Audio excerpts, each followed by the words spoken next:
மெய்வழிச் சபையின் காரியதரிசி மெய்வழி கமலமுனி அனந்தர் அவர்களின் வாழ்க்கை குறிப்பை பகிர்ந்து கொள்ள வருமாறு சாலை சுந்தரேஸ்வரன் அவர்களை அழைக்கின்றோம். சாவா வரம் தரும் மூவா மருந்தெனும் முத்தமிழ் கரசரும் நீதியின் யுகம் வர ஜாதிமை தமிழ் தரும் வேதியர் கரசருமாகிய நமது குலதெய்வம் பிரம்ம பிரகாச மெய்வழி சாலையாண்டவர்களின் திருவருள் துணை கொண்டு நம்முடைய சபையில் நாம் தொடர்ந்து அனந்தர்களுடைய வாழ்க்கை குறிப்பை பார்த்து வருகிறோங்க. அந்த வகையில் நாம் இன்று பார்க்க இருப்பது மெய்வழி கமலமுனி அனந்தர். இவர் மெய்வழி சபையின் காரியதரிசியாக இருந்தவர். மெய்வழியை பின்பற்றி வரும் மக்களுக்கு இத்தெய்வீக செயலை வேத வாக்கியங்களிலிருந்து சுவைபடவும் அந்த ஜீவனுள்ளே பதியும்படியும் தெய்வீக திருப்பணியை தொடர்ந்து தனது இறுதிக்காலம் வரை செய்து வந்தவர். அப்படிப்பட்ட அனந்தரின் வாழ்க்கை குறிப்பு தான் இன்று பார்க்க இருக்கிறோங்க. இவர் 1930 விருதுநகரில் முத்தையா நாடாருக்கும் நாகம்மைக்கும் மகனாக பிறந்தார். இவருக்கு தனது 32 வயது ஆகும் பொழுது மெய்வழியை பற்றி தெரிந்து கொள்வதற்கான ஒரு வாய்ப்பு அவருக்கு ஏற்படுதுங்க.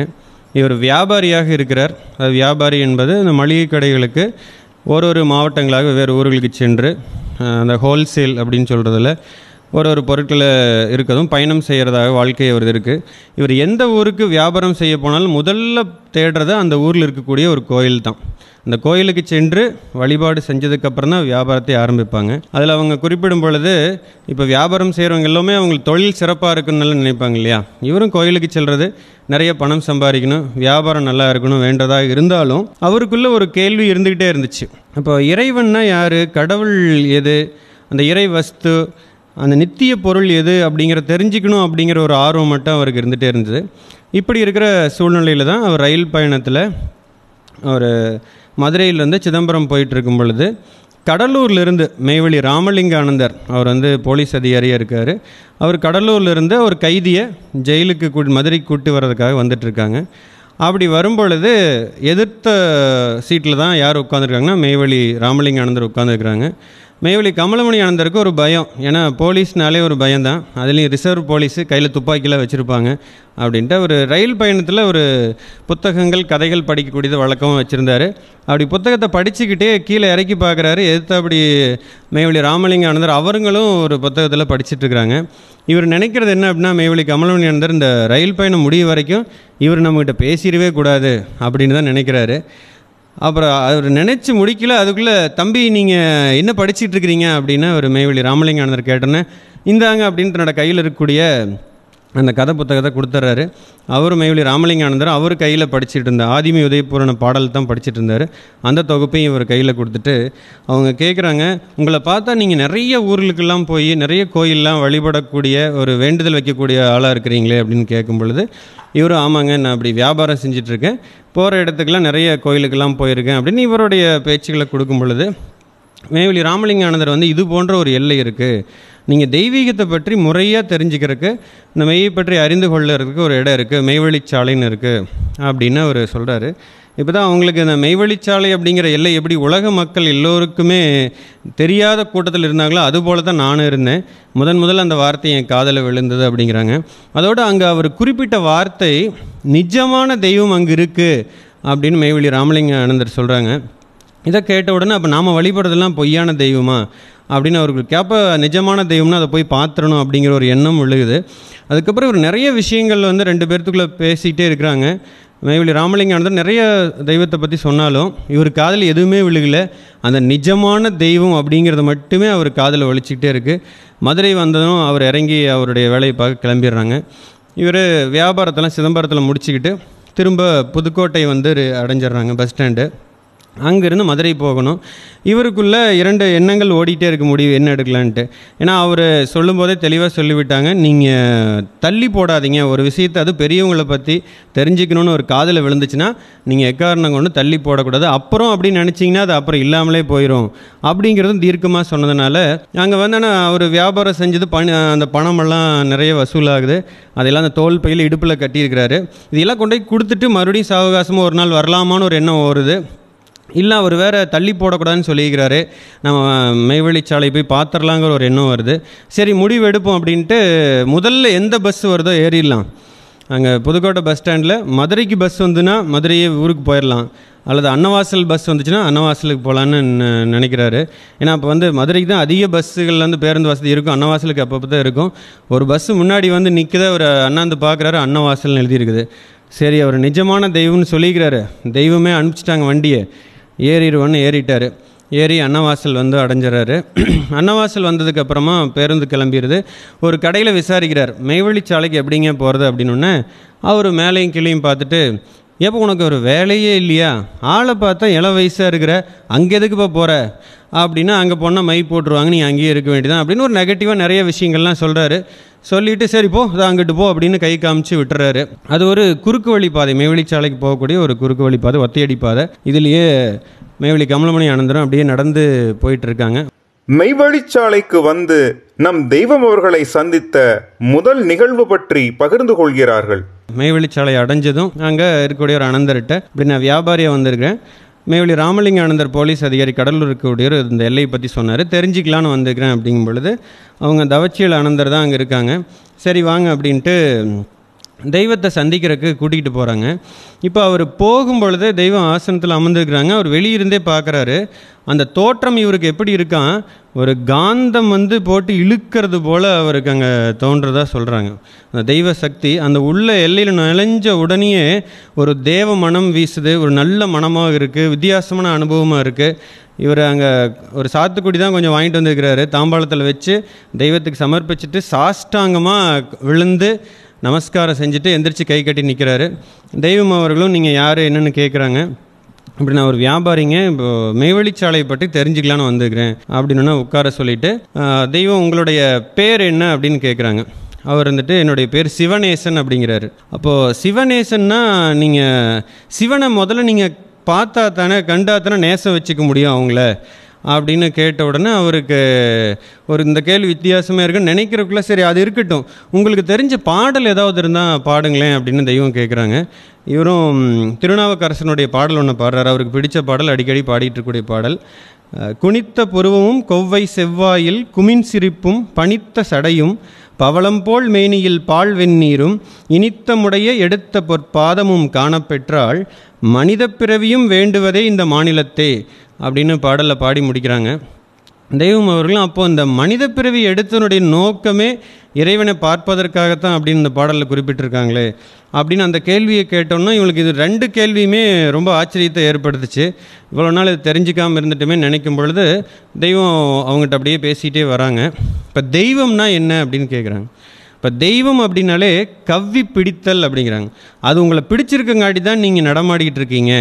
அப்போ உங்களுக்குள்ளே இருக்கக்கூடிய அந்த தெய்வ உட்பொருளை அறிந்துக்கிறது தான் தெய்வீகம் அப்படிங்கிறாங்க. இதெல்லாம் கேட்டுக்கிட்டே வரும்பொழுது மனிதனுடைய கடமை என்ன அப்படிங்கிற தெய்வம் அவர்களுக்கு எளிமையாக புரியும்படி ஒன்றுனா கொண்டு வர்றாங்க. ஏன்னா அந்த உலகத்தை படைச்சது, அந்த சிருஷ்டிகள் எல்லாமே மனிதனுக்கு ஊழியம் செய்வதற்காகத்தான். இப்போ நரனாக பிறந்தவன் மனிதனாகி பின் அந்த குருபிரானை சந்தித்து அவன் தேவனாக மறுபிறப்பு எடுக்கிறதுக்கு தான் இவனுக்கு அந்த மனுஷன் அப்படின்னே பேர் வச்சோம். மனு ஈசன், அந்த ஈசனாகிறதுக்கு தான் மனிதன் பிறந்திருக்கிறான் அப்படின்னு மனிதனுடைய கடமைகள்லாம் தெய்வம் குறிப்பிட்டே வராங்க. அப்போ இந்த செயலை அறிவிக்கிறதுக்கு தான் அங்கே அவதார மூர்த்திகள்லாம் அந்த பூமிக்கு ஒருவராக அனுப்பப்பட்டுகிட்டே இருந்தாங்க. ஆனாலும் அந்த போலி சாமியார்களுடைய குருமார்கள்னால மக்கள் எல்லோருமே அந்த தடம் மாறி அந்த நோக்கத்தையே அறியாமல் விட்டுட்டாங்க. இப்போ கடைசியாக வந்த வடலூர் வள்ளல் பிரான் அவர்கள் கூட கடை விரித்தோம் கொல்வார் இல்லை கடையை கட்டிவிட்டோம்னு தான் முடிக்கிறாங்க.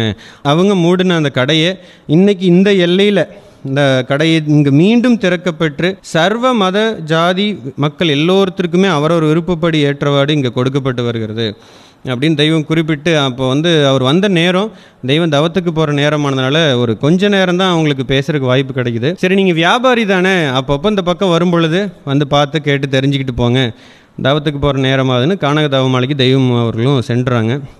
இவர் வெளியே வந்ததுக்கப்புறம் இவர் முதல்ல இருந்தே என்ன கேள்வின்னு நாம் எதுக்காக பிறந்தோம் அப்படிங்கிற ஒரு கேள்வி அவருக்குள்ளே இருந்துகிட்டே இருந்துச்சு. இறைவன் யாருங்கிற கேள்வியும் இருந்துச்சு.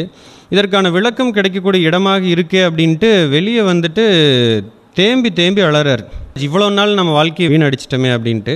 அதோடு இல்லாமல் இவருக்கு என்ன வருத்தம்னா இந்த எல்லையில் நாம் எப்படி சேர்றது, ஏன்னா திருமணம் ஆகிடுச்சு, சாமியார்னாலே திருமணம் ஆகாமல் இருக்கணும் அப்படின்னு அழுதுட்டு இருக்கும்பொழுது ஒரு அனந்தர் அவங்க பெருமக்கள்கிட்ட விசாரிச்சுக்கிறாங்க.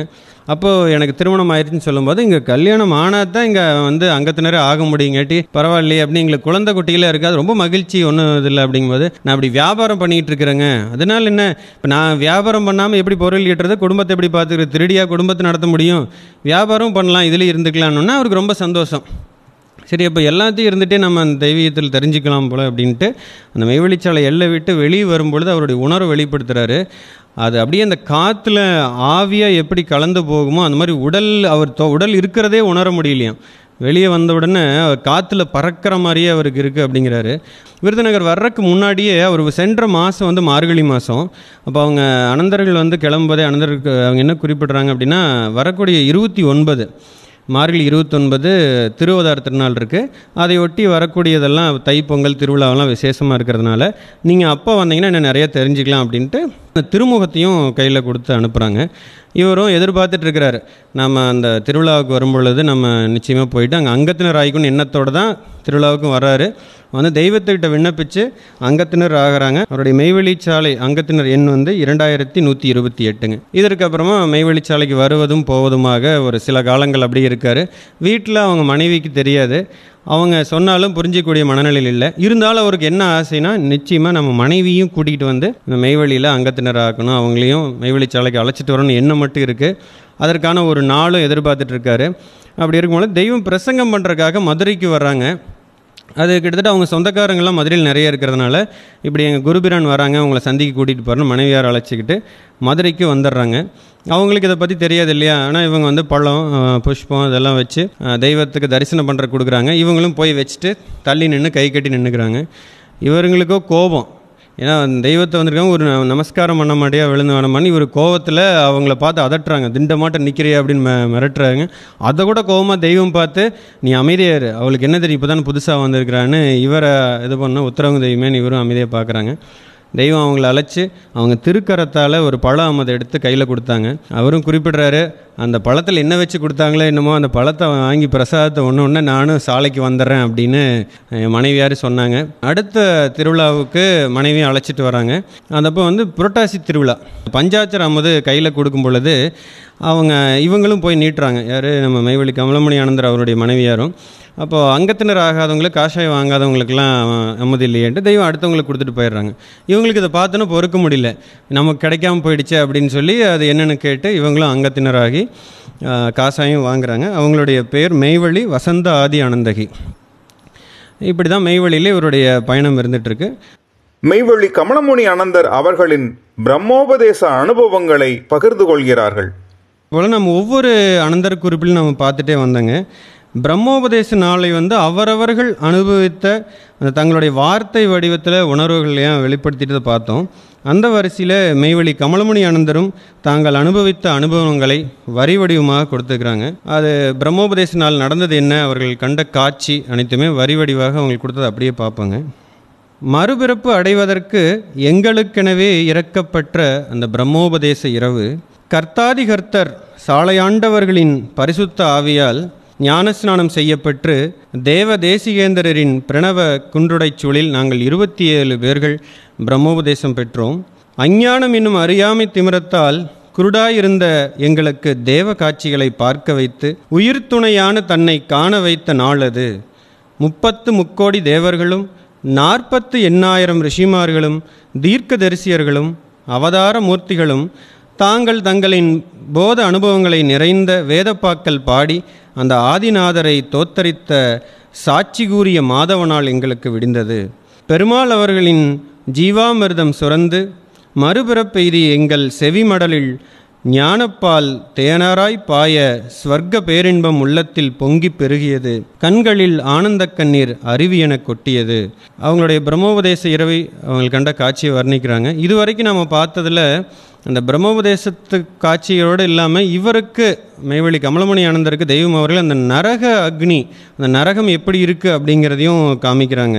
இப்போ பெரியோர்கள் எல்லோருமே நம்ம பார்த்துருக்குறோம், அந்த இன்பமே என்னாலும் துன்பம் இல்லை அப்படிங்கிறாங்க. இதை அடைஞ்சிட்டா அதோடு மட்டும் இல்லாமல் அந்த பால் நரகில் நீங்கள் வீழ்ந்திடாது தப்பித்துக்கொண்டு சொல்கிறாங்க. அப்போ பெரியோர்கள் எல்லோருமே அந்த பால் நரகில் நீங்கள் வீழ்ந்திடாமல் பார்த்துக்குங்க அப்படின்னாங்கன்னா அப்போ அந்த நரகத்தை பார்த்துருந்தா தானே சொல்ல முடியும். இப்போ சொர்க்கம் நரகம் இருக்குது, சொர்க்கம் எப்படி இருக்குன்னு தெரிஞ்சிருச்சு. அப்போ நரகம் என்னென்னு தெரிஞ்சால் தானே நம்ம அதில் மாட்டிடக்கூடாது அப்படிங்கிற எண்ணம் வரும் இல்லையா. நரகத்தையும் இவங்களுக்கு மெய்வழி கமலமணி ஆனந்தருக்கு தெய்வம் அவர்கள் காட்சியாக காண்பிக்கிறாங்க. அதையும் அவருடைய வரி வடிவத்தில் குறிப்பிடுறாங்க.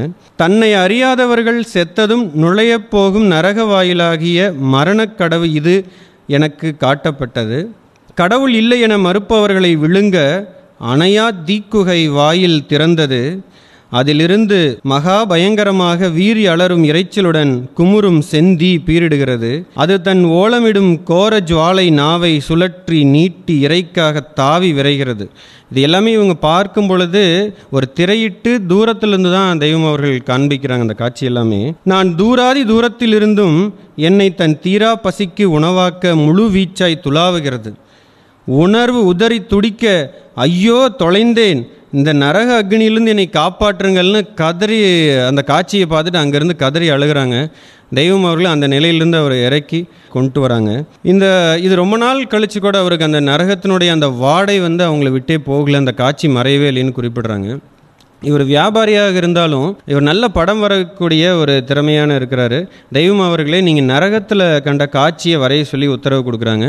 இவரும் ஒரு பெரிய ஒரு பேப்பரில் அவர் நரகத்தில் கண்ட காட்சிகளை படமாக வரைஞ்சி ஆலய முகப்புலையும் வைக்கிறாங்க. அதை பார்க்கும் பொழுது அவ்வளவு கொடூரமாக இருக்குது. அதாவது படத்தில் பார்க்கும் பொழுதே அப்போ உண்மையான நரகம் அவர் கண்ட காட்சி எந்த அளவுக்கு இருக்கும் அப்படிங்கிறதையும் நம்மளுடைய வாழ்க்கை குறிப்பிலையும் நம்ம பார்க்க முடியுதுங்க. அதோடு இந்த பிரம்மோபதேச இரவுக்கு அப்புறம் அந்த 27 பேர்கள்கிட்ட ஏற்பட்ட மாற்றத்தை அவங்க குறிப்பிடுறாங்க. ஜீவாதீன வானெடுந்தட வெற்பில் ஓயாது வர்ஷித்த அருட்பிரகாச வேகத்தால் எங்களிடம் அடைத்து கிடந்த நீக்கோனா சந்தேக மாசுக்கள் கரைந்து மறைந்தன அப்படிங்கிறாங்க. ஏன்னா முதல்ல வரும்பொழுது இறைவன் இவங்க தான் தெய்வமா இல்லை சொர்க்கம் நரகம்னு ஒன்று இருக்கா இப்படிங்கிற சந்தேகம்லாம் எல்லாத்துக்கும் வர்றதுதான் இல்லையா. ஆனால் அந்த பிரம்மோபதேச இரவுக்கு அப்புறம் அவங்ககிட்ட இருந்த சந்தேகம் எல்லாமே கரைந்து மறைந்து விட்டது அப்படிங்கிறாங்க. ஏன்னா தெய்வம் அவர்கள் கேட்கும் பொழுது முதல்ல நீ வரும்போது என்ன நினச்ச அப்படிங்கும் பொழுது எல்லோருமே பார்க்குறது அவங்க ஒரு பெரியவங்க வேதத்திலேருந்து எடுத்து பேசுகிறாங்க அப்படின்னு தான் ஒருத்தரும் பார்த்துருப்பாங்க. பிரம்மோபதேசத்துக்கு அப்புறம் நீ என்ன நினைக்கிறேன்னு அனந்தர்கிட்ட கேட்கும் பொழுது அவங்க சொல்லக்கூடிய வார்த்தை என்னவா இருக்குன்னா, அகிலாண்டங்கோடி பிரம்மாண்ட கைலை நாடு 5.5 அடி உயரத்தில் எங்களுக்காக கடமெடுத்து வந்திருக்கிறது என்று குறிப்பிடுகிறார்கள். அதுபோலவே இங்கே இவர் கண்ட காட்சிகளையும் குறிப்பிட்டே வர்றாங்க.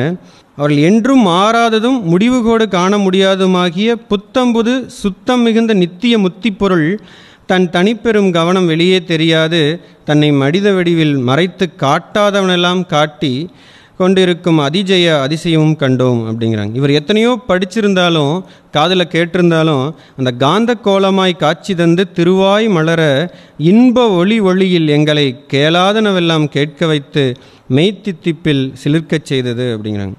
அதோடு அந்த உயிரறிவை எங்கள் ஜீவனில் ஊத அதனால் தேவநீதி திருமணம் கமழ்ந்தது, மண்ணுயிர் மணாளரை பெற்றோம் என உள்ளம் துள்ளி குதித்தது, இவ்வாறாக சிந்தை பதிந்த சந்தன கந்தம் வீச விண்ணலகு குடியானோம் என்று குறிப்பிடுகிறாங்க.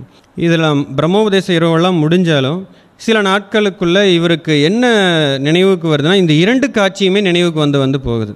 அந்த சொர்க்கலோக காட்சிகளும் அவருக்கு நினைவுக்கு வருது, அந்த நரகத்தினுடைய வாதனையும் இவர் நினைவுக்கு வந்துட்டே இருக்குது. இவர் என்ன குறிப்பிட்றாங்கன்னா, நான் நடுவில் நிற்கிறேன், இந்த பக்கம் பார்த்தா சொர்க்க சொலிப்பினுடைய அந்த காட்சிகள்லாம் இருக்குது, இப்போ மறுபக்கமும் அந்த நரகத்தினுடைய வாதனையும் அந்த நரக காட்சிகளும் என் கண் முன்னாடியே இருக்குது. அப்போ நான் இதிலிருந்து எப்படி மீண்டு வர்றது அப்படின்னு அவர் நினைக்கும் பொழுது அவருக்கு ஒரு எண்ணத்தை குறிப்பிடுறாங்க.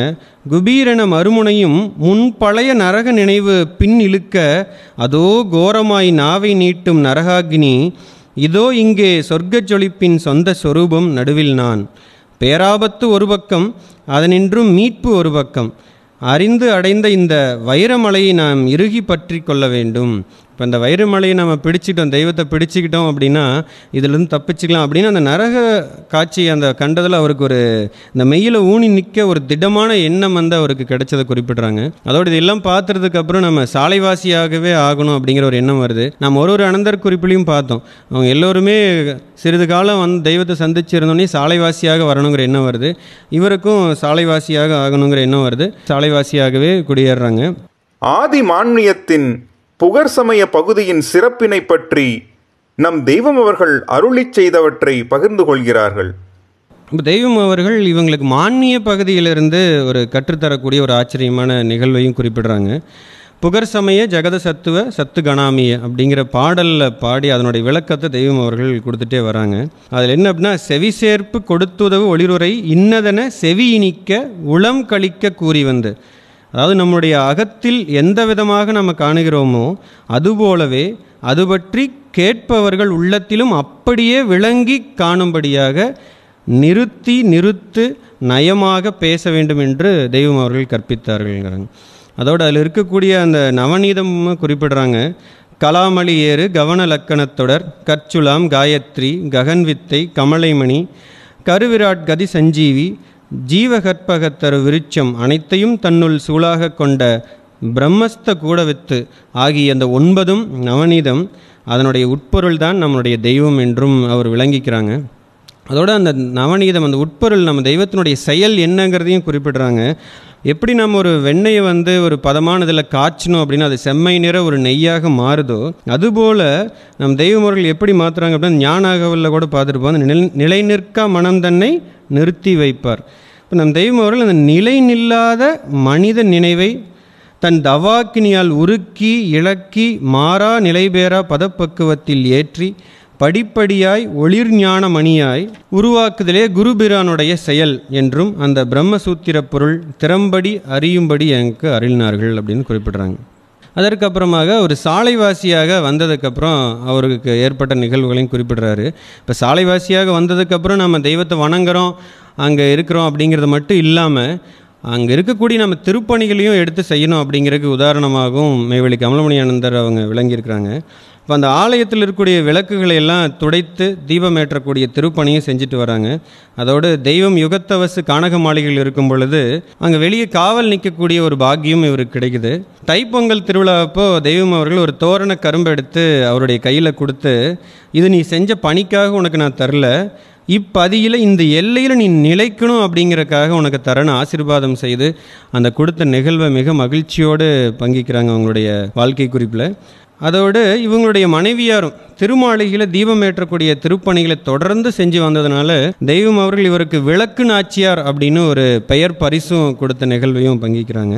இப்படியெல்லாம் நமக்கு அருள்பாலிக்கக்கூடிய யம வேதனையிலிருந்து நரக வாதனையிலிருந்து தற்காத்து அந்த சொர்க்கச் சொலிப்பின் சொந்த குடியேற்ற நாட்டிற்கு நம்ம எல்லாம் ஏற்றி வைக்கக்கூடிய அந்த பிரம்மாதிக்க செயலை நமக்கு இனாமாக அளிக்கக்கூடிய நம் தெய்வத்திற்கு நாம் என்ன கைமாறு செய்ய முடியும் அப்படிங்கிறதுக்கான எதுவும் கொடுக்குறாங்க. ஏதோ ஒரு பதில் இருக்கும் இல்லையா, அந்த உலக வாழ்க்கையில் நம்ம ஏதாச்சும் யாராவது செஞ்சாங்க அப்படின்னு எவ்வளோ நினச்சி பார்க்குறோம், அவங்களுக்கு பதிலுக்கு ஏதோ ஒன்று செய்யணும்னு வேறு மனம் துடிக்கும். நம்மளுக்கு ஏதாவது உதவி செஞ்சுட்டாங்கன்னா திரும்ப நம்ம செய்யணுங்கிற எண்ணம் கூட இருக்கும். இன்றைக்கி எத்தனை லட்சம் பணம் எத்தனை கோடி கொடுத்தாலும் இந்த ஆபத்துலேருந்து நம்ம தப்பிக்க முடியுமானா முடியாதான். அப்படி நமக்கு இனாமாக கிடைச்ச அந்த பரிசை நம்ம ஒரு நாளும் நினைச்சல பார்க்கணும். அப்போ அது கைமாற நம்ம என்ன பண்ணணும் அப்படிங்கிறதையும் இவருடைய அனுபவத்தில் நம்ம குறிப்பிடுறாங்க. யமனனுகா ஸ்வர்க்கபதியாகிய நவரசம் எக்களிக்க சிந்தும் தவவாச மெய்வழிச்சாலையில் நம்மை கவர்ந்து வாழ வைத்த அருட்பெருஞ்சோதி தெய்வத்தின் தனிப்பெருங்கருணைக்கு கைமாறு அவர்களின் மெய்த்திறனை வியந்து போற்றி தோத்திரம் செய்வது ஒன்றுதான் நம்மால் முடியும் அப்படிங்கிறாங்க. இப்போ நம்ம ஒவ்வொரு முறையும் பாடல் பாடும்போதும் சரி, தோத்திர பாடல் பாடும்போதும் நம்ம இந்த நினைவு நம்மளுக்குள்ளே இருந்துகிட்டே இருக்கணும் அப்படிங்கிறாங்க. இன்றைக்கி நம்ம தெய்வம் நமக்கு இனமாக கொடுத்த செயலும் இன்றைக்கி அந்த நரக வாதனை இன்றைக்கி அங்கே காமிச்சிருக்கிறாங்க அப்படின்னா அது இன்றைக்கி நமக்கும் அந்த நினைவுக்கு வரணும் அப்படிங்கிறதாகத்தான். ஏன்னா எந்த ஆபத்துலேருந்து நம்மளை காப்பாற்றிருக்கிறாங்க, அந்த நினைவோடு உருகி நாம் தெய்வத்தினுடைய மாட்சியை அறிந்து தோத்திர பாடல் பாடணும் அப்படின்னு அவங்களுடைய வாழ்க்கை குறிப்பில் குறிப்பிடுறாங்க. அதோடு இவர் இங்கே இன்னொரு வார்த்தையும் சொல்கிறாரு, நான் கண்ட காட்சிகளும் நான் உணர்ந்தது தெய்வம் இவர்கள் தான் அப்படிங்கிறத நான் இப்போ குறிப்பிட்டு இந்த வார்த்தையில் தெய்வத்தினுடைய முழு வல்லபத்தையும் என்னால் விவரிக்க முடியாது, குறிப்பிட முடியாது. அப்படிங்கிறத எண்ணுதற்கு இயலாத சித்திமுத்திகளை எழுத்தில் வடித்து வார்த்தையில் வரம்பு காணவா முடியும், அவர்கள்தான் கரை காணாத அறிவு கடலாச்சு அப்படின்னு சொல்லி அவங்களுடைய வாழ்க்கை குறிப்பை நிறைவு செய்கிறாங்க. மெய்வழி கமலமுனி அனந்தரின் வாழ்க்கை குறிப்பிலிருந்து நாம் அறிந்து கொள்ள வேண்டிய விவரங்களை பகிர்ந்து கொள்கிறார்கள். மெய்வழி கமலமுனி அனந்தர் அவர்களுடைய வாழ்க்கை குறிப்பிலிருந்து நாம் தெரிந்துக்கிறது என்ன அப்படின்னு பார்க்கும் பொழுது, இப்போ ஒரு ஜீவனுடைய அந்த அஞ்ஞான இருளை தெய்வம் போக்குவதற்கு, ஏன்னா அவர் மெய்வழிச்சாலைக்கு வரும் பொழுது குறுகிய நேரம்தான் இருக்குது. தெய்வம் அவர்கள் கானக தவ மாளிகைக்கு தவத்துக்கு போகணும். அந்த குறிப்பிட்ட அந்த கொஞ்ச நேரத்திலேயே அந்த தெய்வம் அவர்கள் வாக்கு வல்லபத்தால் அவர்களை ஆட்கொண்டு, ஏன்னா அவர் கதறி கதறி அழுகிறாரு அப்படின்னா, இவ்வளோ நாள் நான் வாழ்க்கையை வீணடிச்சிட்டேன், 32 ஆண்டுகளாக தெரியாமல் போயிடுச்சேன்னு அழுகிறாரு அப்படின்னா எந்த அளவுக்கு ஒரு உள்ளத்தில் அந்த உணர்வில் அங்கே பாஞ்சிருக்கும். இப்போ தெய்வத்தினுடைய அந்த அஞ்ஞானத்தை அகற்றக்கூடிய வல்லபம் உடையவர்கள் அப்படிங்கிறத நம்ம இங்கே பார்க்க முடியுது. அதுலேயும் அடுத்து அந்த மேலான அந்த நரக அவஸ்தைக்கு அச்சப்பட்டாவது இந்த மெய்யில் சேர்ந்துக்கோ அப்படிங்கிறாங்க. அப்போ அந்த உபதேசத்தில் அவருக்கு நரகத்தையும் அந்த நரகவாதினி காண்பிச்சது, அந்த நரகத அச்சத்தை ஏற்படுத்தினது தான் அவர் மெய்யில் திடமாக நிற்பதற்கு ஒரு உறுதுணையாக இருந்தது. இன்றைக்கி அவருக்கு மட்டும் இல்லை, நமக்கும் அதுதான். அந்த நரக வாதனைக்கு அந்த அச்சப்பட்டாவது அந்த தெய்வத்தின் நமக்கு எவ்வளோ பெரிய மேலான காரியத்தை செய்கிறாங்க அப்படிங்கிற நினைவோடு நம்ம இருக்கணும் அப்படிங்கிறதையும் இவருடைய வாழ்க்கை குறிப்பில் நம்ம பார்த்தோம். அதோட ஒரு சாலைவாசியாக வரணுங்கிற எண்ணம் எல்லாம் அனந்தரை போல் வந்தாலும் ஒரு தெய்வ ஆசீர்வாதத்தில் சாலைவாசியாக குடும்பத்துடன் இருந்து அங்கே தெய்வ திருப்பணிகளை அவர் தொடர்ந்து செஞ்சுட்டே வந்தார். அதுலேயும் குறிப்பாக சொல்லணும் அப்படின்னா, அந்த புதிதாக வருகின்ற மக்கள் அந்த மெய்யில் நிலைத்து நிற்பதற்காக தெய்வ வாக்குகளை எடுத்து கூறி இறுதி காலம் வரைக்கும் அவர் தொடர்ந்து அந்த திருப்பணியை செஞ்சு வந்துட்டே இருந்தாருங்க. கடைசியாக ஒரு முடிக்கும் பொழுது அந்த இப்பேற்பட்ட தனிப்பெரும் கருணை தெய்வத்திற்கு நம்ம கைமாறாக என்ன செய்யலாம் அப்படின்னு பார்க்கும் பொழுது, நம்ம அதற்கு பதிலாக நாம் தெய்வத்தினுடைய மெய்ச்செயலை மெய்த்திறனை வியந்து உணர்ந்து அந்த உளமாற தோத்தரிப்பது ஒன்றே நாம் தெய்வம் அவர்களுக்கு செய்யக்கூடிய கைமாறாக இருக்கும் அப்படிங்கிறதையும் அவருடைய வாழ்க்கை குறிப்பில் குறிப்பிடுறாங்க. ஏன்னா நம்ம அங்கே நன்னம்பிக்கை வைப்பு என்னும் பாவ மந்திரத்தில் நம்ம ஓதும் பொழுது கூட சொல்லுவோம், நீங்கள் எங்களுடைய பவப்பினி முறையீட்டை ஆமோதித்து காபூல் செய்யாவிட்டால் திட்டமாக நாங்கள் எல்லோரும் தண்டனை நரக நெருப்பில் விழுந்து விடுகின்ற பாவ அடியார்களாக இருக்கின்றோம் ஆண்டவர்களே அப்படிங்கிறோம். அப்போது இன்றைக்கி நம்ம மெய்வழிக்கு வந்துட்டோம் அப்படின்னா மட்டும் நம்மளுக்கு அந்த நரக எரிநெருப்புலேருந்து தப்பிச்சிடலாம் அப்படின்னு கிடையாது. நம்ம அனுதினமும் நம்ம பாவங்களை சேர்த்துக்கிட்டே தான் இருக்கிறோம். அந்த பாவ எரிநெருப்பிலிருந்து அந்த காபூல் செய்து நம்மை காப்பாற்றி கொண்டு இருப்பது நம் தெய்வம் அவர்கள்தான் என்பதையும் இந்த நேரத்தில் இவருடைய வாழ்க்கை குறிப்பிலிருந்து அனைவரும் தெரிந்து கொண்டோம். நமஸ்காரங்க.